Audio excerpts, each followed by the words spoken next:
Welcome to the Puck and Pigskin Podcast, presented by Belly Up Sports. Just great sports fans talking mostly about hockey and football, sprinkled with a bit of everything else. Now, here's your host, a Flames fan with a Golden Knights backup plan, Jason Bizik.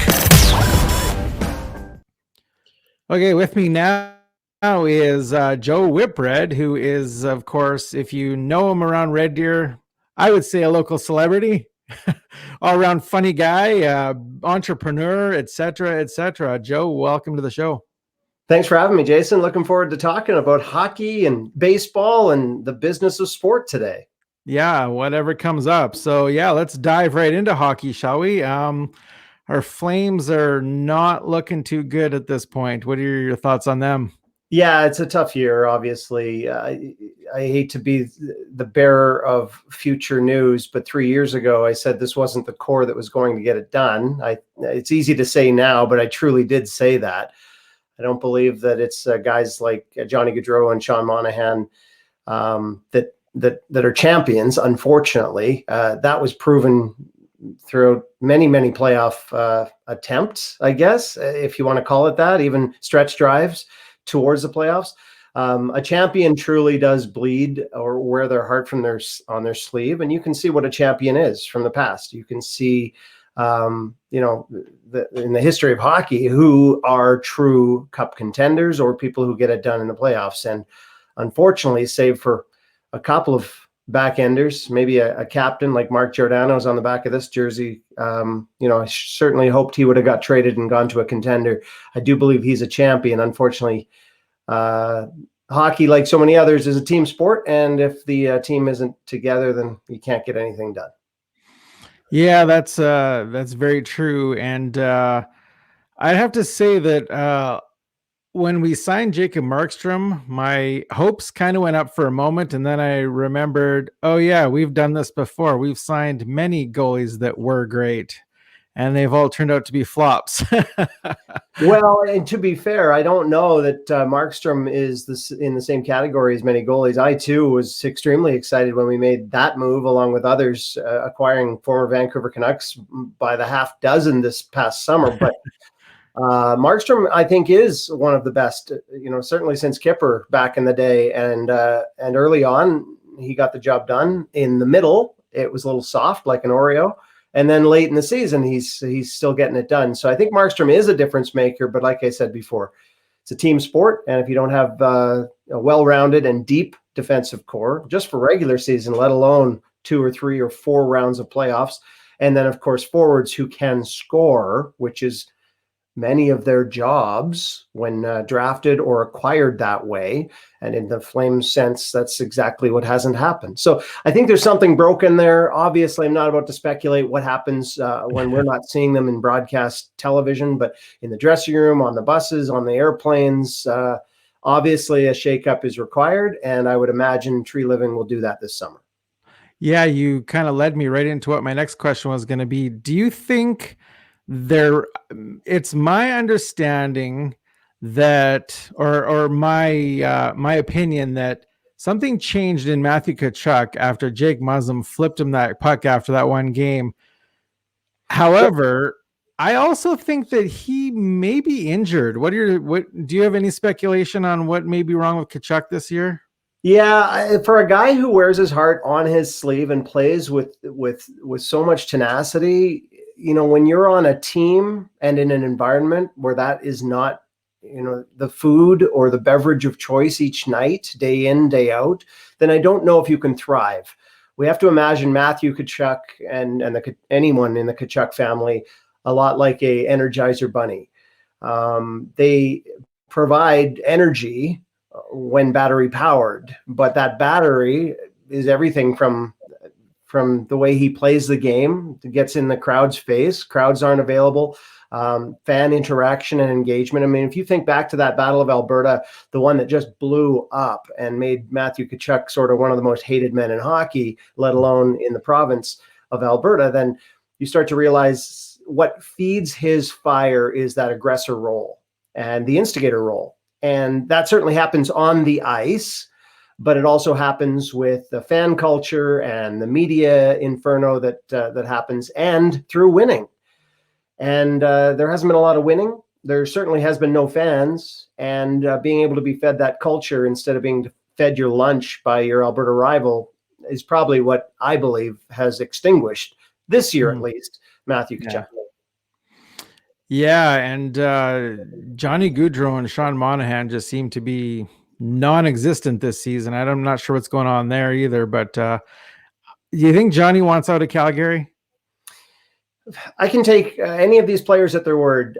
You and I and so many pundits can speculate on where people want to be. I think we have a lot of false knowledge when it comes to being fans of the game, even media within the game, which I've been privileged to be a part of. Players want to play in the best league in the world, and they will play where they are either drafted or acquired. And so to say that Johnny wants out, certainly this year, I'd imagine Johnny would rather play for a contender, but I don't think he wants out. And I don't think any player, save for maybe Eric Lindros back in the early 90s, has the right to ever say, I'm not playing there, I'd rather play here. And we've seen it before, certainly. There's some spoiled, rotten millionaires. But no, I don't think Johnny Gaudreau wants out of Calgary, or Connor McDavid until this year wants out of Edmonton, or Austin Matthews wants out of Toronto. I think these guys are privileged to play. I think they know it, and I think their paychecks speak to that. And so, no, I think that's a lot of fan hoopla about nothing. I think Johnny Gaudreau will play where he's told, where he's asked to play, and I think he'll respect the fans that pay his salary. Yeah. You mentioned Mark Giordano earlier. A lot of talk going around that Mark Giordano is going to be left available and probably picked up by the Seattle Kraken. What do you think of that? Yeah, I imagine I've had that under my radar for a while now. I do believe the number 5 will fly high at the Saddledome and whatever the new building is eventually. But it's pretty clear that the salary, the contract term, and the player don't necessarily match. And I think he's absolutely going to be left unprotected. And I believe the Seattle Kraken would be silly not to take him if made available. And even furthermore, I'm wondering if he's not the very first captain in Kraken history. But I agree with you. I think Mark Giordano can't be protected based on the young talent that's coming up through the cupboard in the ranks of the Calgary Flames. There is some depth to the talent in sort of a retooling or rebuilding of that franchise. And Mark Giordano likely will be passing the torch. The C could go to Matthew Tkachuk, and Mark Giordano could go to Seattle. And I think that'd be a great pickup by the Kraken. Yeah, I'm certainly excited to see what happens in Seattle, seeing as how the last expansion worked out pretty well, I think. Yeah, and besides, yeah, certainly did. The rules allow it. I think back to the Minnesota Wild, the San Jose Sharks, the Florida Panthers, all the other the very difficult builds that some of these franchises had. Very expensive to bring a franchise into the National Hockey League or any professional league. But they changed the rules, and the Vegas Golden Knights were benefactors of that. I mean, you'd be silly not to know that.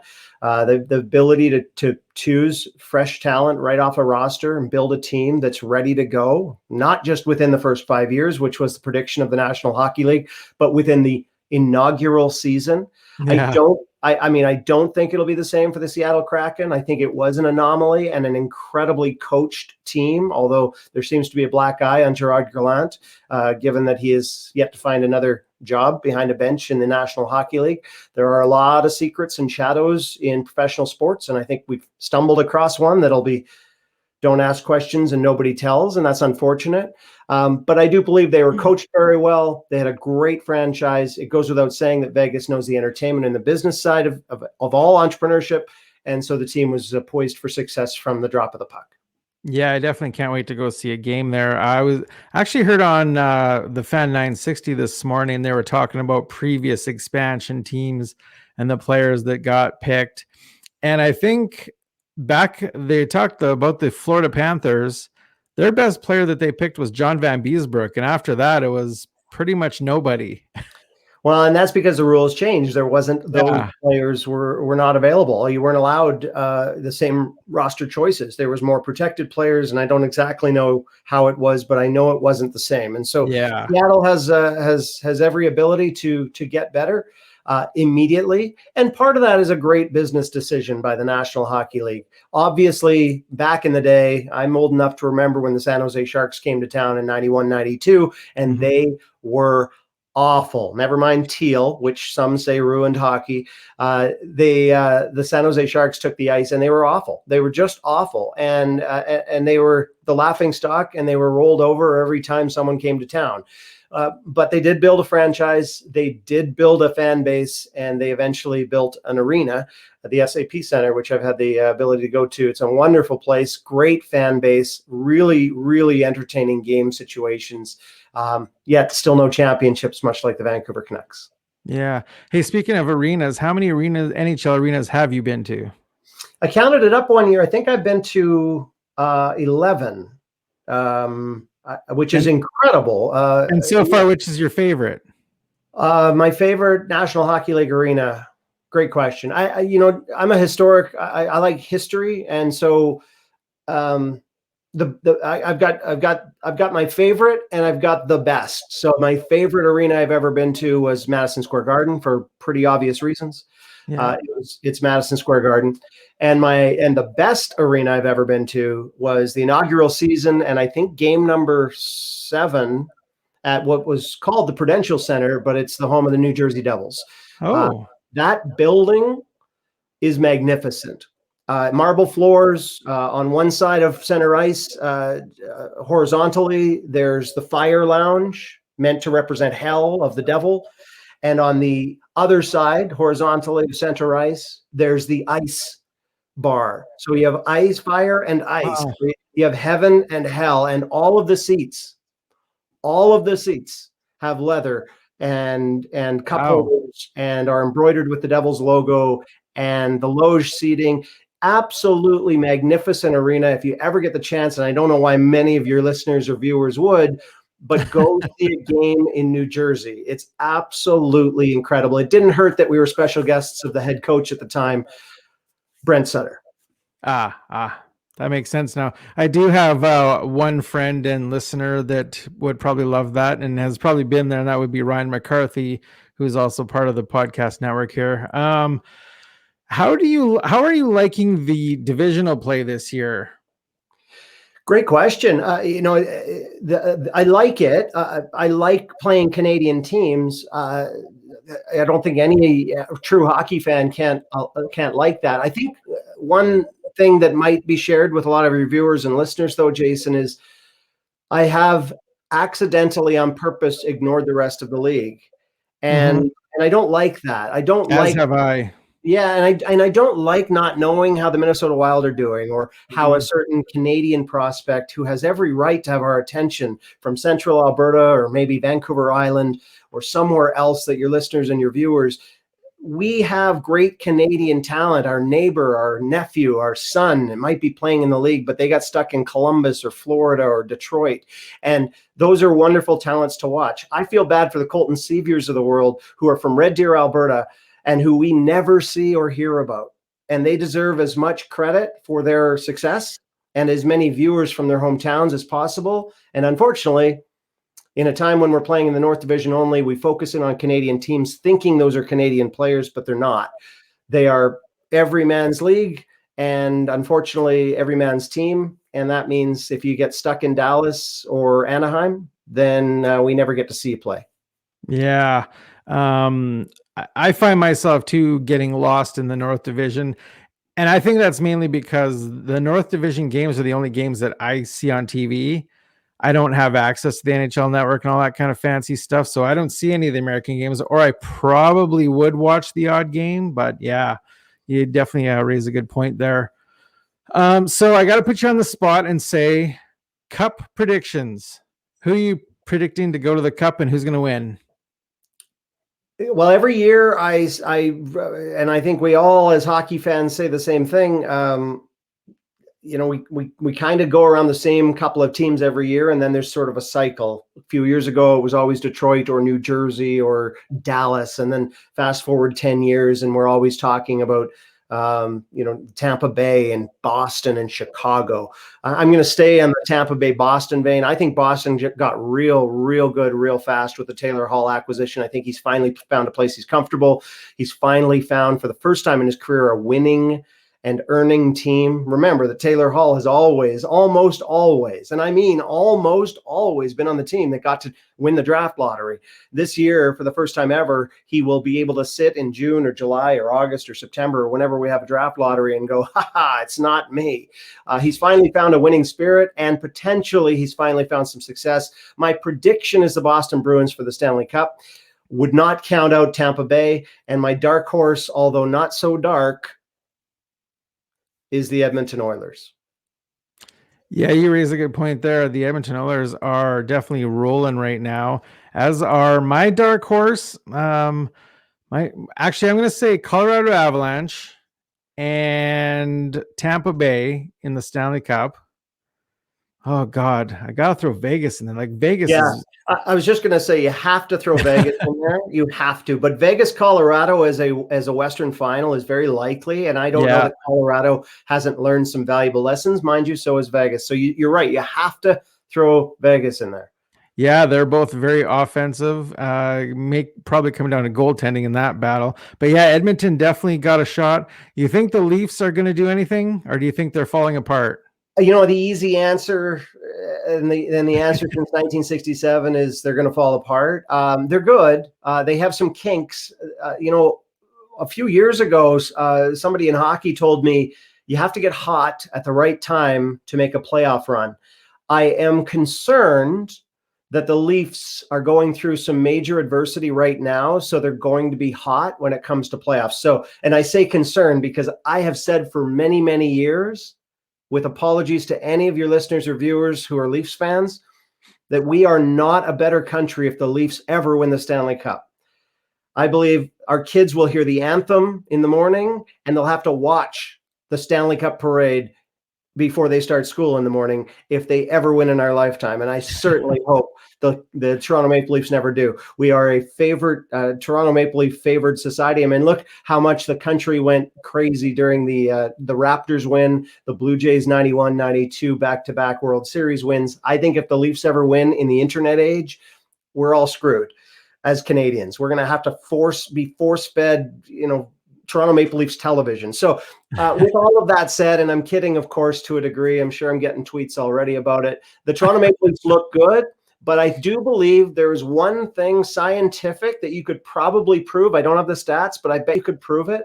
Every team that's gone on to win the Stanley Cup had to go through some playoff adversity first. And I know many of you will say, well, the Leafs have, been up, they've been reverse swept, they've gone through their Boston woes and other things. I mean, recent. I mean, it looks like you go a couple rounds or one round, and then you get real, you learn, and then you go again. The Tampa Bay Lightning did it. I believe the Oilers are poised to do it. And I just don't think the Leafs have done much for us lately. And so I don't give them a whole lot of chance to go deep yet.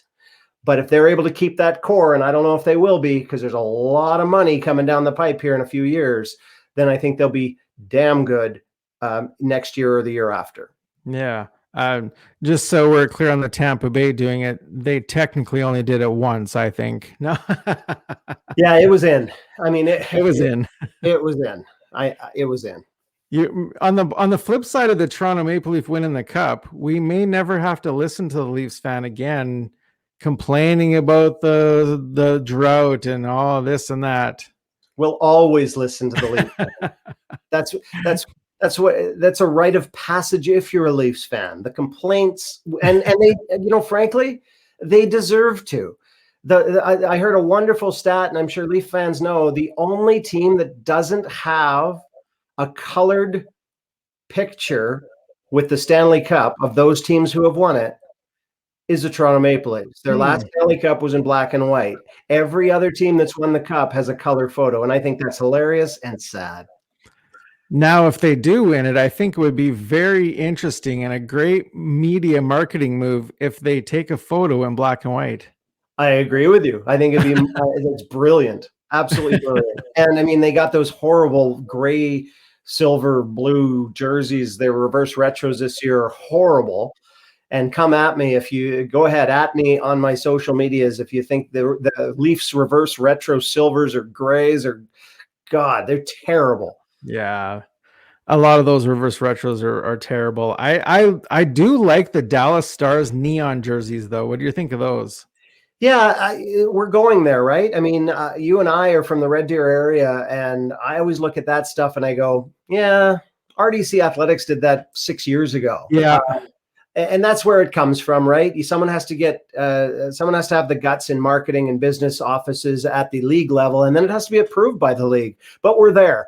We are there. I mean, mark my words, and I said this a few years ago, individualized artwork for players, not just goalie masks, but for players is going to start leaking into the league as soon as next year. We're going to start already seeing skates that have messages. I mean, the NBA is usually a leader for the NHL.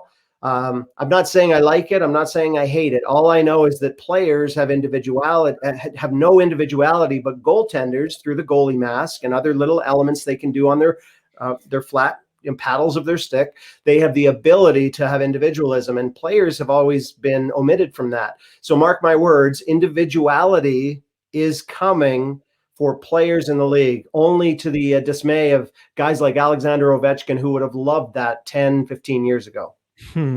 Yeah, we've already seen a little hint of it with Austin Matthews. He's got the custom skates and sticks with the Toronto skyline on them, I believe. And so, yeah, that's definitely coming. Speaking of Toronto, and you mentioned the Blue Jays earlier, let's switch gears to baseball. Now, I personally, yeah, you got the baseball there. I some days I wonder if you're a bigger baseball fan or hockey fan. What is it? So I love the game of baseball. I grew up playing ball, and then obviously when I had older kids, I played some baseball. There's my Braves jersey and my Baseball Canada hat. Very, very privileged to be able to coach in the game where you learn a whole bunch more. I understand the average fan's take on Major League Baseball, the boredom, the slowness. But when you play the game and when you coach the game, you realize just how cerebral the game is. And if you've known me for a long time, Jason, which you have, I'm a cerebral person. I'm a thinker. I love movies that make me think, books that make me think. I love riddles in the humor or performance category. I love a good stage play or theatrical performance. And I love baseball because it's hard. And I don't mean it's difficult. Everyone knows you hit the ball, 3 strikes, you're out, and the basic rules. But there are so many different rules within baseball, some that come up at the major league level, where umpires have to come together and go, what's the rule on this? If it happens with here, and I love cerebral sports as much as I love cerebral anything. And so baseball is a really, really thinking game.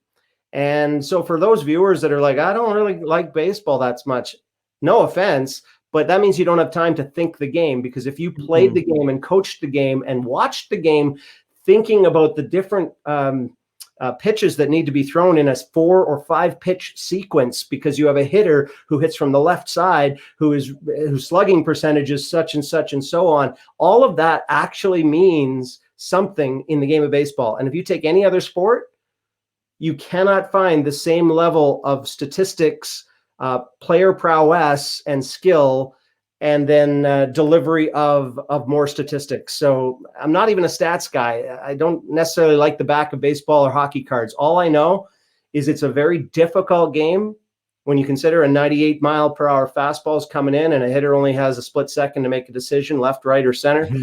And then we see the abilities. So, yeah, I love baseball. Absolutely love the game. And that's notwithstanding my love for all of the other sports and specifically the business or the marketing within them. Yeah. Now, just so we're clear, I don't hate baseball. I played baseball in high school. I played softball. I've played the game, and I definitely love playing the game more than I love watching it. I think it all comes down to, for one, the games are typically in the afternoons. So I never get to see a game. And they're long. I was a fan. I mean, and they're long, and the league's doing something about that. They're trying to speed up the game. By the way, I'm a purist. I'm a traditionalist, but I'm all for that. They have to speed up and make the games more exciting while still remaining integral to the rules of baseball. But yeah, they have some problems because, like in anything marketing, if you're doing this and everyone else is doing this, then you have to either come up to that level or be really, really good at what you do. And in live sports and television entertainment that costs millions, if not billions of dollars, you better be exciting to watch. And right now they're missing. Yeah. So, that being said, are you a big fan of the changes that they've made this season and trying to speed up the game? Yeah, a little bit.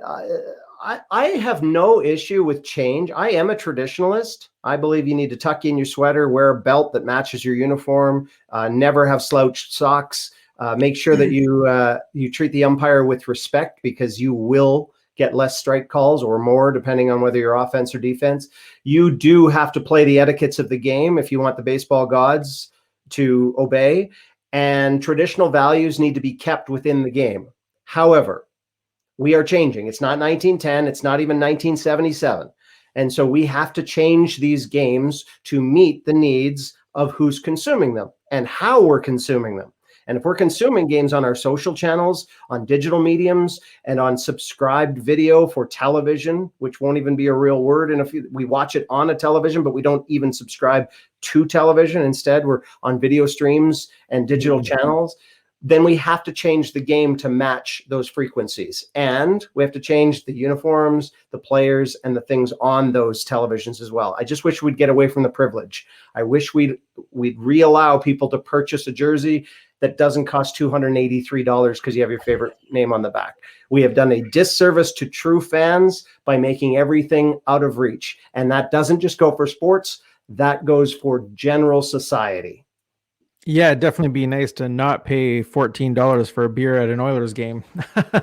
And I've never understood that, and I'm glad you brought that up. And it's anywhere, by the way. I mean, you can go to a Boston Sabres game, you could go to a Florida Panthers game, you could go to a junior game in the States in the USHL. You're still going to pay because of the venue and the ownership and the money that it costs. And I'm glad you brought that up. I've never understood the mathematics. I truly have known Oilers fans in your circumstance who have gone and only had a couple of beers, taken an Uber or taxi home, or had a designated driver, because the cost was so excessive. And I know for a fact they would have bought 5 or 7 beers if it was lower. And every time I do the math, I come up with more money and more product sold for less value or dollar at the till every single time. And I'm not an economics major. All I know is if they made it lower for a hot dog, for a beer, for even an ice cream inside an upside down baseball helmet at your favorite minor league baseball team, you'd sell more of it, you'd make more happier fans, and you'd create more fans of the game. Yeah, definitely. So speaking of big spending and going back to the Blue Jays, George Springer, rumors surrounding him returning soon, but they don't know when. How excited are you to watch him?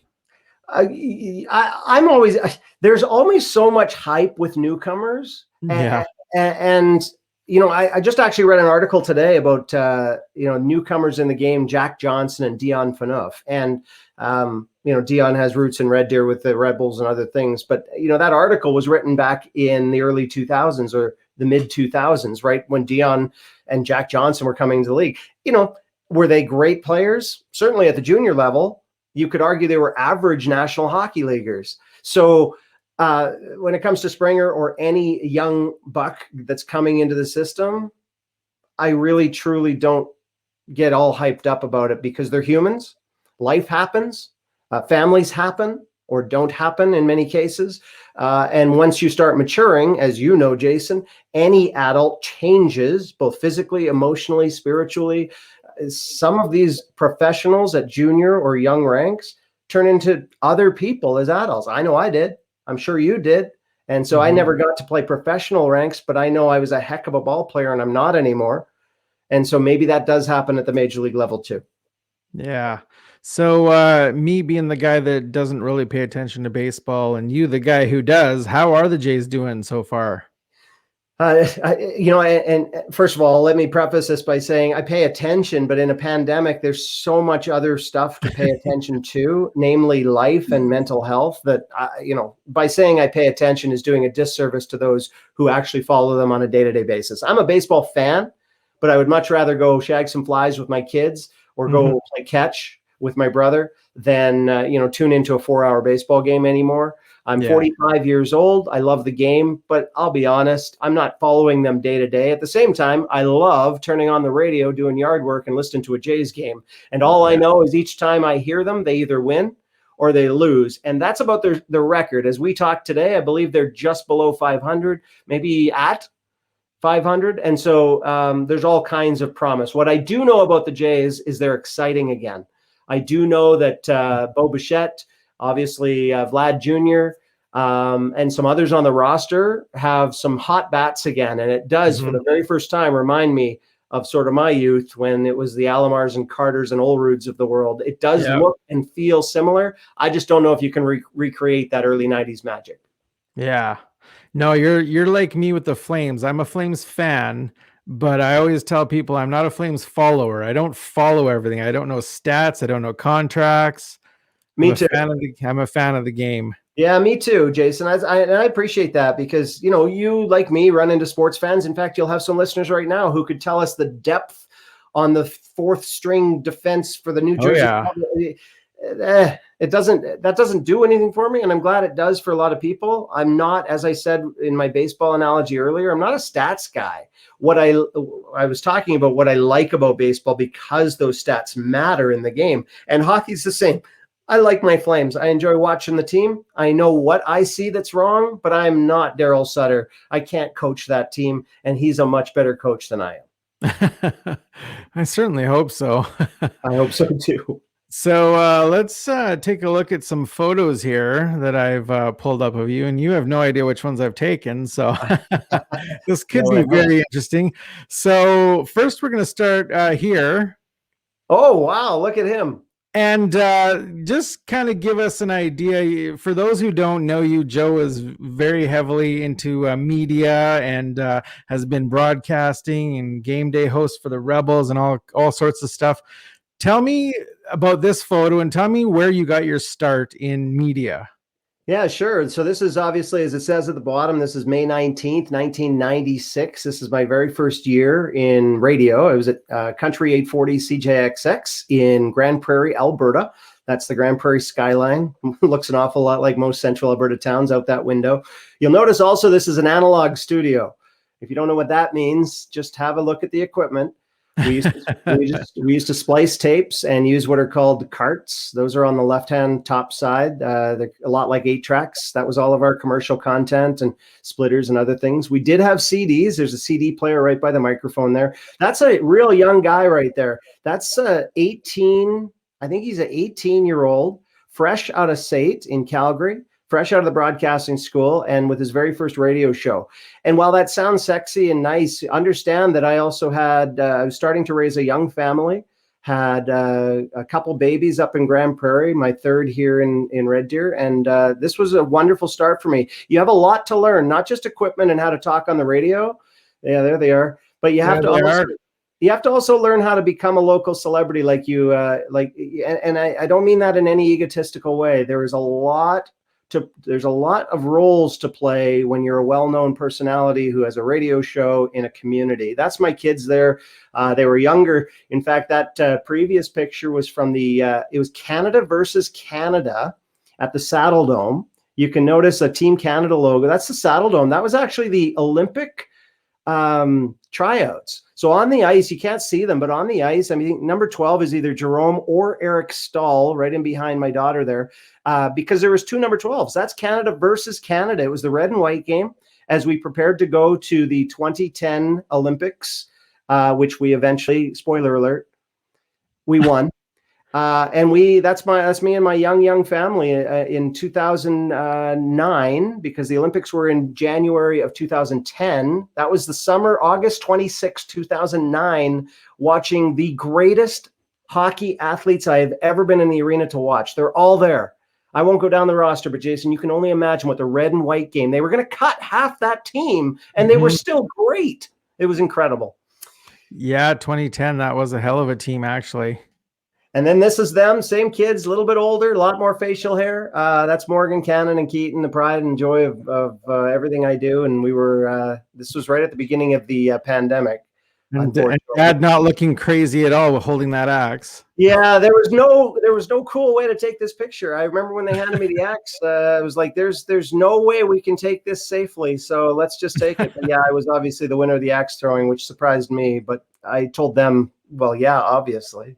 You were the winner of the axe throwing. It seems to me when I took this from your Twitter or wherever it was, didn't you say that I thought you said someone else won? No, you only get to hold that. Morgan, I thought you said one. No, it was me and her in the final, actually, much to the boys' chagrin. No, if you get to sit in the chair and hold the axe if you win. So that was I did win, but we went to overtime. It was real close. This is obviously my better half. This is Joe. For those of you in the area that know Joe social media, the J, the O, and the brackets around the E. Well, the reason there's brackets around the E is because I'm the JOE and this is the JO.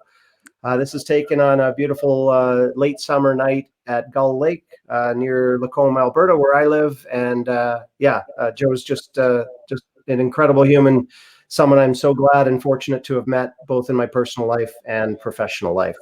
And this is go ahead. Here's the Mr. Professional right here. Yeah, this was a tweet back to someone who said, "Hey, Joe, you should run for mayor." And I was like, wow, that's an honor. I appreciate that. And the rainbow heart in behind is because I stand for inclusivity and marginalized voices and want to be a voice. I don't want to run, and spoiler alert, I'm not going to run for council or mayor right away, but certainly has been on my radar. I want you to look closely at the pocket square, though, Jason. I was actually going to make note of that pocket square. Yeah, I wear pocket squares all the time, and if you zoom in, you can see it's a COVID mask. It is a COVID mask. Yeah, all of my pocket squares. If you ever get a chance to see me on stage again, hopefully times after COVID, every time you see me with a pocket square, every single time, whether it's online or in person, there's a story to my pocket square, always.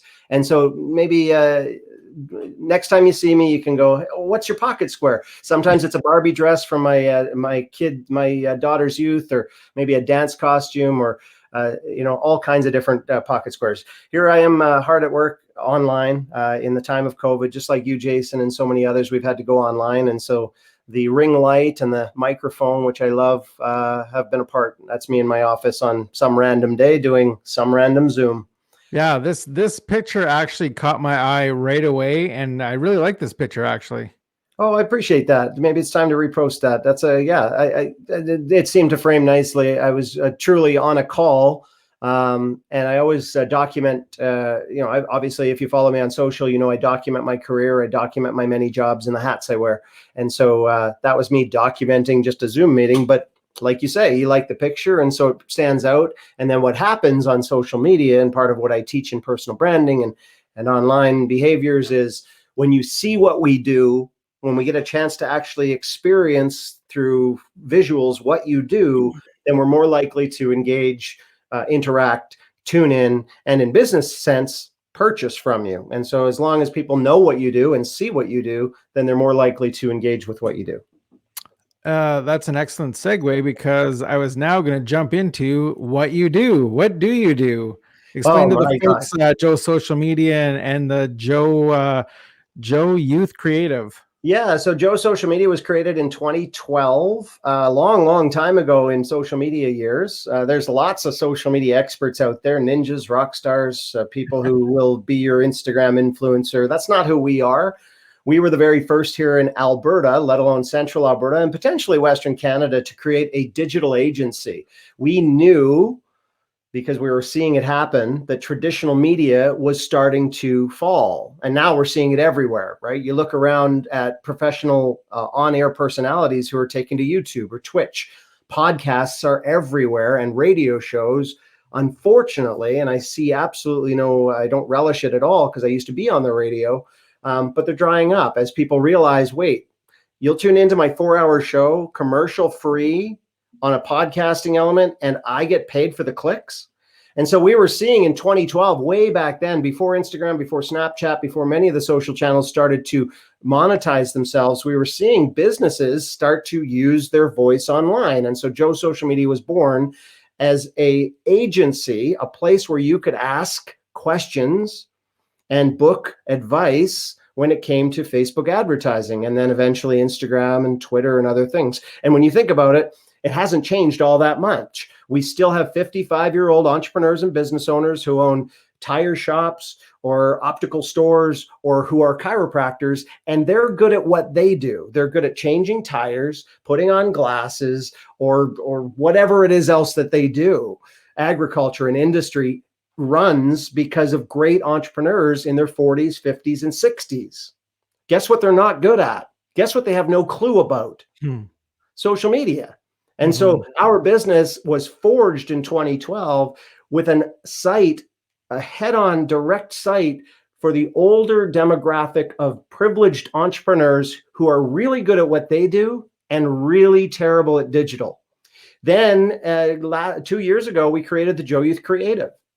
The Joe Youth Creative is the very first of its kind, safe place, safe, inclusive space for kids and their parents and their grandparents to learn about social media, about personal branding online, about why it's important to have a positive digital footprint starting now, about why you need to document your young life, your volunteerism, your awards, and your career, only to create better opportunity for you now. We're meeting teenagers who have podcasts or YouTube or Twitch streams and make thousands and thousands of dollars a month. We met one kid who makes 6 figures a year in grade 10. Wow. And absolutely true. Right here in Central Alberta, there's many like him, and Instagram influencers. Jason, we're going to see for the very first time, and everyone will shake their head, we're going to see for the very first time teenage girls at 18, 19, teenage boys, 19 and 20, who are going to walk into an automobile dealership and purchase their first automobile using their Instagram clout. We will see it. They will try and buy a $27,000 vehicle. The salesman will say, it's $27,000, please. And they'll say, well, if I do 16 stories per month, or 5 Snapchats and 16 Instagram posts, if I do that, it's worth $5,000 or $5,500 to you and your dealership. So you can actually take $5,500 off the price of my car, please. We are going to see that. We are already seeing that. And influencing gets a bad name because we think of the Kardashians twirling their hair and chewing bubble gum and making millions. That's not what this is. We have to realize that social channels have clout. In fact, this podcast is 20 years ago a radio show. You'd have to pause 3 times by now to fill 4 minutes worth of commercial time, like that young buck in Grand Prairie at CJXX. You haven't had to do that. And your listeners are still hopefully intently listening, hopefully enjoying the programming, and hopefully will subscribe to your other channels and maybe even toss you some bucks on Patreon. Yeah. So the Joe Youth Creative, I believe I saw the new building you guys moved into. You actually have a podcast studio on site. What else do you got going on there in the office for kids to enjoy and try out? Well, in a time of COVID, nothing. Nothing now, yes. Yeah, we've closed the doors. You're not allowed in, and it's so unfortunate. But yeah, in non-times of COVID, we've got a YouTube and TikTok studio. We have a podcasting studio. We essentially have the gear that'll allow kids to become the editors they want to be. Most kids already have the gear. We do live in a privileged society where all you do need is Wi-Fi, the internet, and a decent computer or smart device. So a lot of kids have that. What we give, besides the equipment, is the know-how on how to build a channel. What most kids, 12 to 18 years old, who want to be YouTubers think that profession is performing. Because when you're immature, when you're a child, you believe all that goes into singing a song on stage or playing hockey in the NHL is simply going to the ODR, sniping some pucks, or practicing singing in the shower. What we know as entrepreneurs, as we develop our careers, what we know as mature adults is so much more goes into success in business, in entrepreneurship. And so we're helping kids understand the back end of business, how to become an entrepreneur, how to properly set up other channels so you can promote your YouTube or your Twitch stream. You have zero success on YouTube, zero, none. unless one of two things happens. One, you go viral accidentally and everyone sees your video and you're famous. But even then, you need another video next week because YouTube will only give you more views and algorithmic advantage if you're successful week after week after week. That's the trade-off to contract. And the second way you can become successful, like every other business, is use other channels to promote your channel. If you have a wonderful YouTube or podcast or Twitch or Instagram, you use other channels to send people there. It's no different than hundreds of years ago if the blacksmith just shouted every day on his front porch, "I'm a blacksmith, come get your shoes horseshoed here." He would only have this much success. But if he uses the newspaper and posters at the saloon, and he goes to parent-teacher night at the local school, and he tells people by hobnobbing and shaking hands that he's the blacksmith, how much more advertising is he going to give to his blacksmith shop? You can't be a single platform, one-trick pony. You need the other channels. And so we help entrepreneurs in our day-to-day life understand that, learn that, and social presence. But most importantly, we're helping kids who are 12, 13, 14 years old and who want to be a YouTuber learn that the business of YouTube is what's truly essential to becoming successful there. Mm-hmm. Well, it sounds like you got a great thing going there with Joe and the gang. And why don't you just let everybody know where they can find you on social media and Joe social media? And I'm going to post them all in the link below or in the description below, but tell everybody where we can find you. Well, certainly. There's my handle on the screen right now. I'm at Joe Whitbread everywhere. Notice there is no first E. That is not white bread like you're so used to tasting or toasting. That's a Whitbread. So Joe Whitbread is my handle on all the platforms. Thanks for all your posts, your tweets, and your comments. And then, of course, Joe social media is Joe, J-O-E, no brackets, social media on Twitter and TikTok and LinkedIn. And we're Joe Social Media Inc. You have to add the INC on Instagram and Facebook. You can also find us on YouTube for the Joe Youth Creative, and we have some channels for the Youth Creative as well. If you've got a youngster who's really interested, they're incessantly asking you, "Mom, Dad, I want to be a YouTuber." Or maybe you, as a young person listening to this broadcast, you have, like Jason, a podcast or a Twitch stream, and you're really, really trying to break out and you really want to find your niche, then by all means, message me. I'll show you some of the things you need to do that are required to become successful at Joe Social Media. Sounds great. Well, thanks for joining me on the show, Joe. And I'll have you on again, I'm sure, to chat more sports. Yeah, thanks a lot. Yeah, you're very welcome, Jason. And thanks to all your listeners. Have a wonderful day, night, evening, middle of the night, or whenever it is you're watching or listening. Yeah, whenever and wherever you're seeing or hearing this. Thanks, Joe. You bet. We're gonna work. We're gonna burn.